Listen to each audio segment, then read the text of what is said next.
So Gordon, thank you very much, not only for the introduction, but for the part you've played in making this conference a reality. I'm told that you are a volunteer mentor at Mount McGregor, and that you do not rest until your people succeed. So I thank you for putting the same level of love and devotion into this event. A round of applause for Gordon. Thanks. Thank you, Gordon. And hi, everybody. I am delighted to be here with you today for the inaugural conference of In Our Name. As you may know, the title In Our Name stems from the understanding that whatever actions public officials take in our nation's justice system, they do so in our name, in the name of each and every one of us in American society. Because of this, public education about criminal justice is essential for the preservation of liberty and necessary to ensure accountability by all to the rule of law. It is in that spirit that we gather here this weekend. Over the next couple of days, we will be educated, enlightened, engaged, and empowered. When it comes to speakers, we have an embarrassment of riches, an array of leading advocates, attorneys, clergy, academics, artists, and community leaders in the criminal justice and prison reform movements. In a few minutes, attorney Richard Langone will share with us his journey of transformation after being convicted of second-degree murder and sentenced to 15 years to life for a crime he committed when he was 18 years old. After breakfast tomorrow morning, in a panel entitled Justice in Black America, A New Jim Crow, we'll hear from the Reverends Joseph Caron Jr. and Edward Lewis Sr., as well as Melvin Williams and Kevin Combs, who were incarcerated at Mount McGregor. They will share their thoughts on how, in this state and nation, crime and punishment are viewed through a distorted racial lens, exacting a high economic and emotional price on families of color. Later in the day, the topic will be Defending Justice for the Poor, an issue that shines a light on who we are as a nation. We will gain important insight from Marty Crawford of the New York State Defenders Association and Stephen Downs of the New York Civil Liberties Union. After lunch, we will hear from Edward Hammock, the former chairman of the New York State Division of Parole, who will talk to us about parole justice. It is an issue that, as we know, is constantly on the minds of families of incarcerated men and women who have transformed their lives, yet are denied their freedom again and again and again. That session will be followed by When Justice is Denied, a discussion about unjust conviction that will be led by two men with intimate knowledge of this issue, Jeffrey Deskovic, who spent 17 years in prison before being exonerated, and Peter Fiorillo, a veteran homicide detective and investigator whose own son-in-law was framed, indicted, arrested, and convicted of several crimes he did not commit. At dinner time, we'll be treated to and moved by, I'm sure, Poetry from Prison, which will be presented by Kara Benson, an acclaimed poet and advocate, and friends who were formerly incarcerated in New York State. We will end the evening with a thoughtful discussion on death and justice. It will be led by David Kaczynski, one of the nation's leading opponents of capital punishment. He is helping us all by working to reframe society's responses to crime and violence within a more effective and hopeful criminal justice paradigm. Sunday Mass and breakfast will be followed by a discussion on how education and mentoring behind prison walls, not mindless warehousing, are primary tools for rehabilitation. We will hear from Gordon Boyd, who, in addition to being a prison volunteer, is a Saratoga Springs businessman. We'll also hear from Dean David Karp of Skidmore College, Dean Linda Richardson, and Father Dennis Tamburello, both of Siena College. Dr. Karp will then lead us in a session on the promise and power of restorative justice. Before closing the conference, we'll talk about our responsibilities to those who are returning home after prison. We'll be guided by Reverend Joyce Hartwell of the Artists All Faith Center. With this conference, we are planting seeds of information and enlightenment about issues of criminal justice and imprisonment. By planting these seeds, it is our expectation that information and enlightenment will blossom into commitment, and that commitment will blossom into action, so that right-thinking people like us will come together as a compassionate force for change, fairness, and justice. A compassionate force for human dignity for all. If we do not come together to do this important work, who will? So now, we will hear a warm word of welcome from Andrew Zarro, who joined In Our Name earlier this year and whose company, Good for Great, has produced the symposium. Andrew, a candidate for a Master of Public Administration at Northeastern University, knows firsthand what a family must deal with when confronted by the state criminal justice juggernaut. Andrew?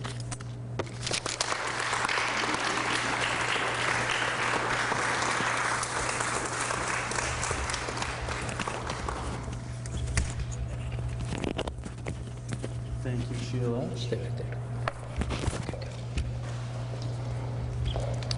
Hey, everyone.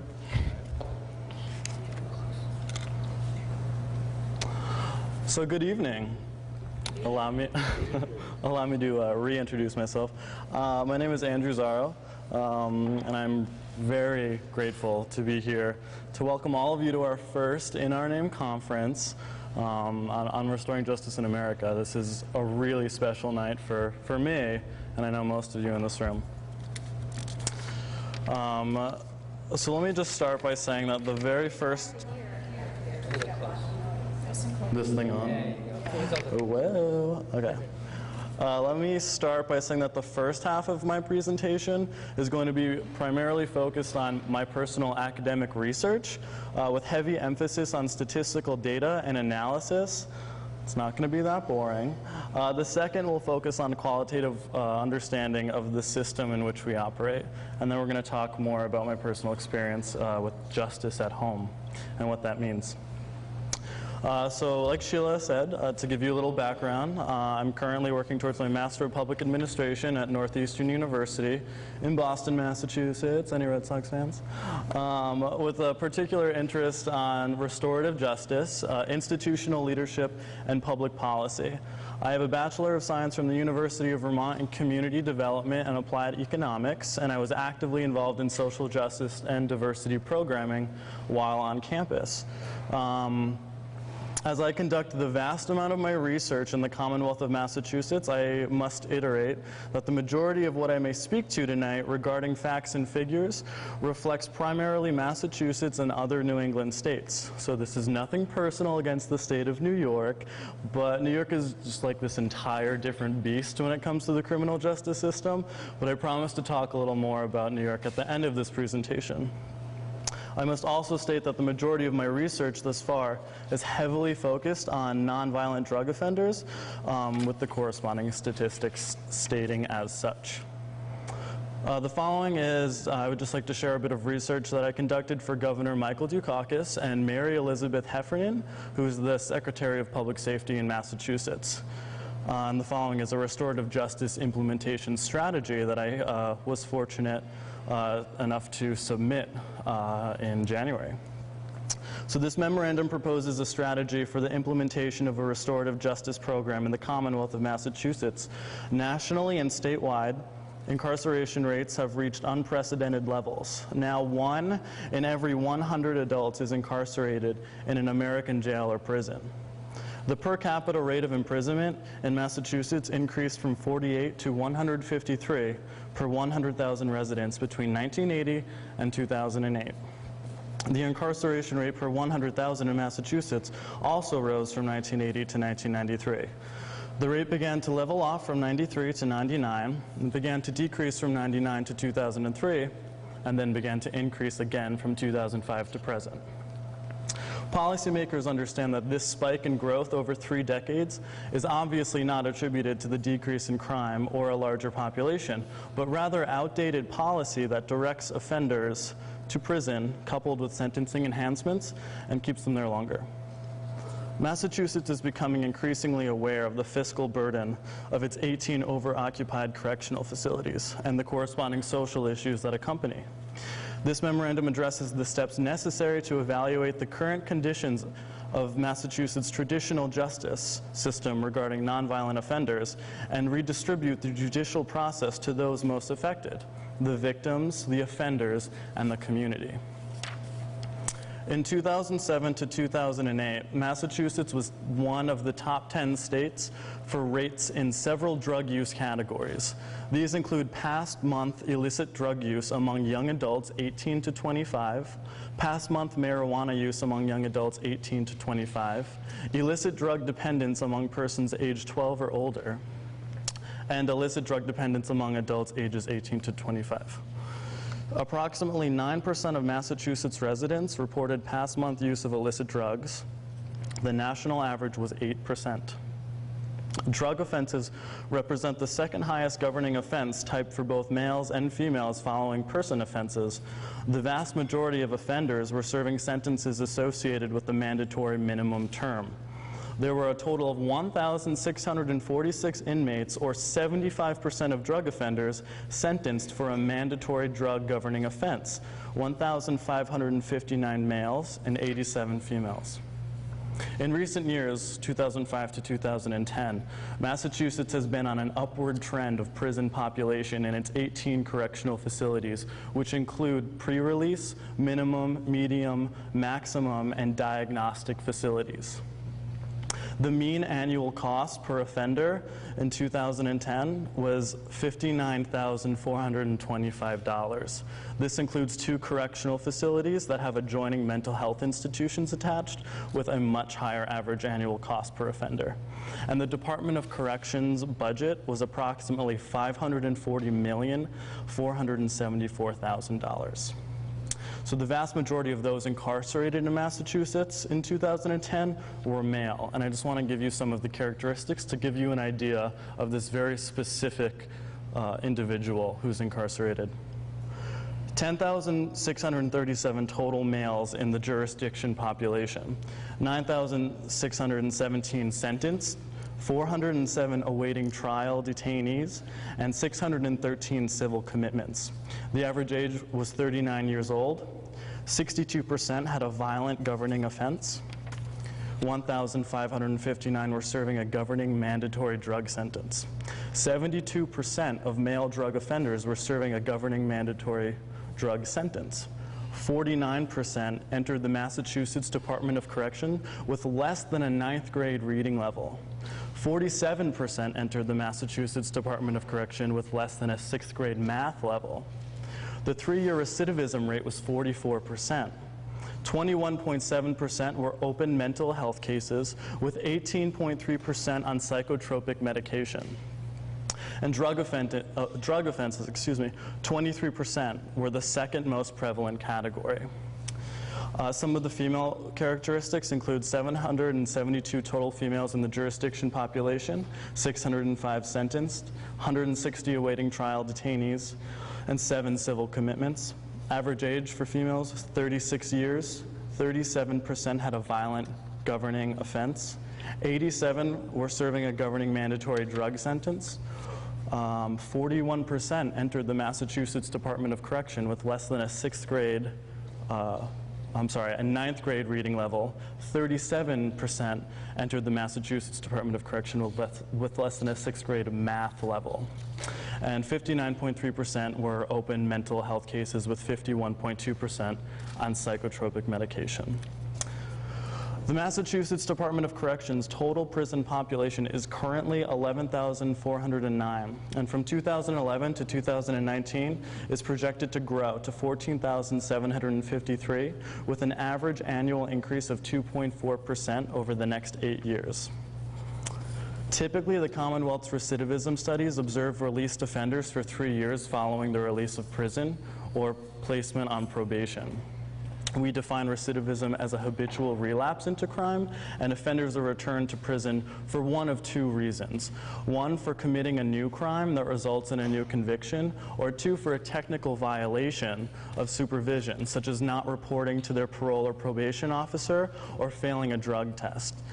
This reason is often overlooked by policymakers and the public at large.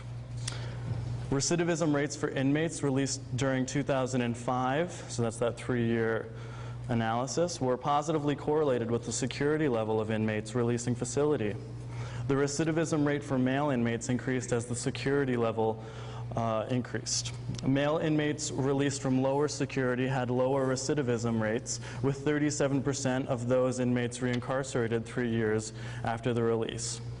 The recidivism rate for males released from medium security was 47%, while the rate for males released from maximum security, 58%, the highest of all security level designations. Of 598 inmates who were serving a governing drug offense at the time of their release, 37% were serving a mandatory drug sentence. Mandatory drug offenders had a lower recidivism rate than non-mandatory, recidivating at a rate of 23% compared to a rate of 44% for non-mandatory drug offenders. The average time served was 29 months.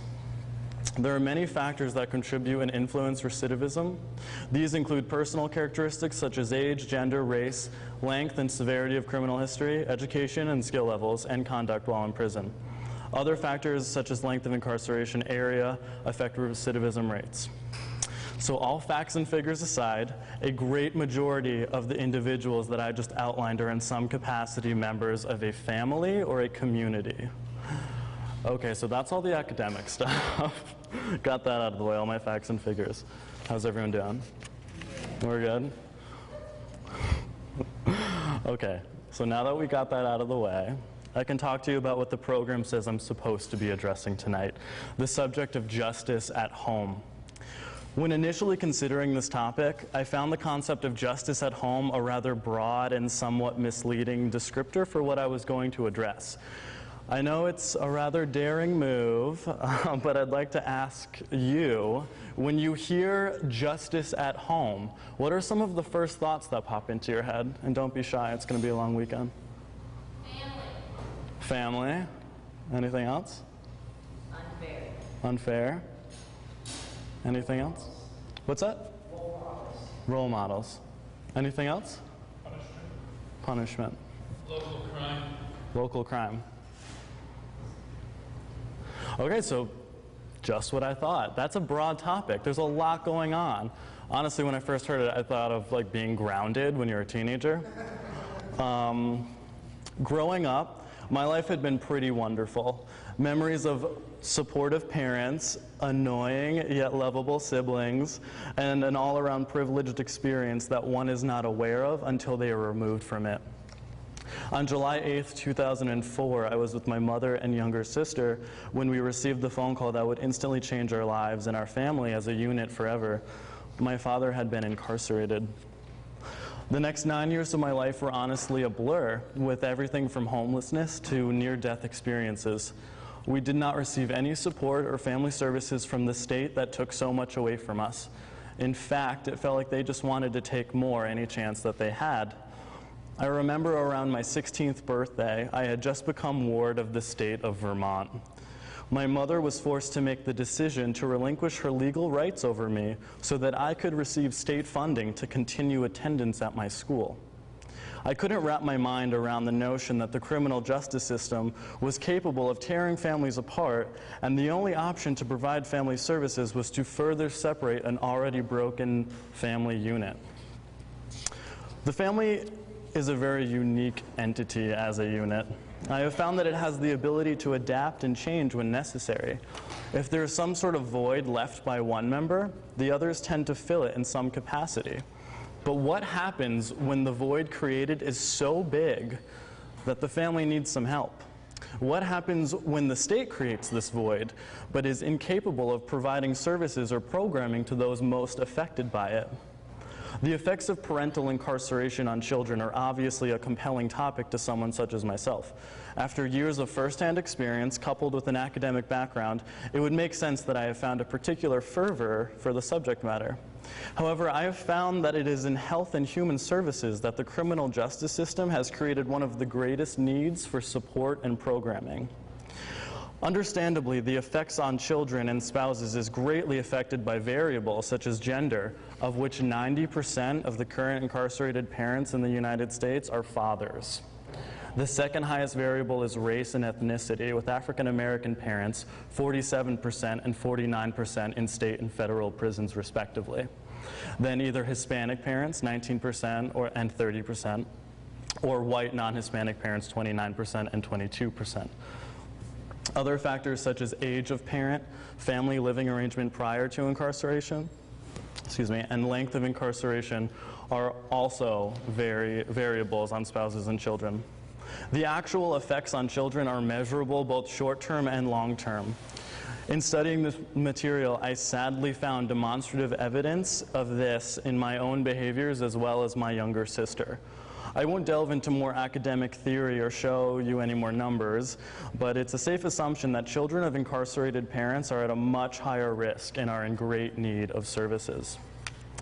I celebrated my 24th birthday this past Monday, and I am of great fortune to say that neither I nor my family were crushed by this experience or the system, but rather empowered.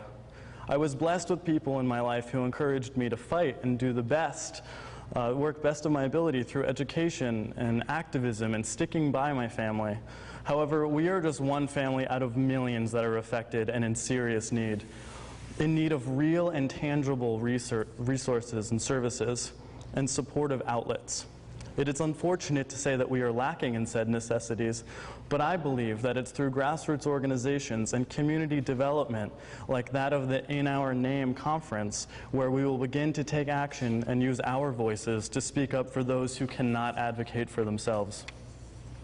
As we finish our tea and coffee this evening, I look around the room and I find myself inspired by the array of varying individuals here with us tonight.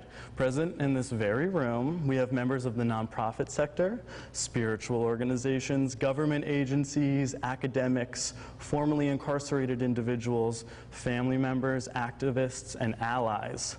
The In Our Name conference is on the cutting edge of a serious issue in this country that must be addressed, and it's people like all of you that are making it happen. I'm so excited to share this experience with you, and I thank you from the bottom of my heart for taking a stand on such an important issue. Thank you and have a wonderful weekend.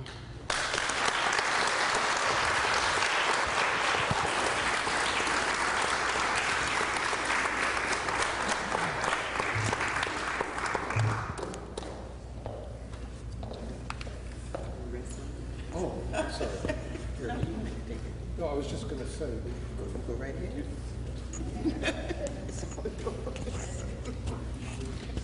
I think our next event is going to be outside to the left and then to the right in the Great Hall where we will reconvene. But Sheila, do you want to That was great.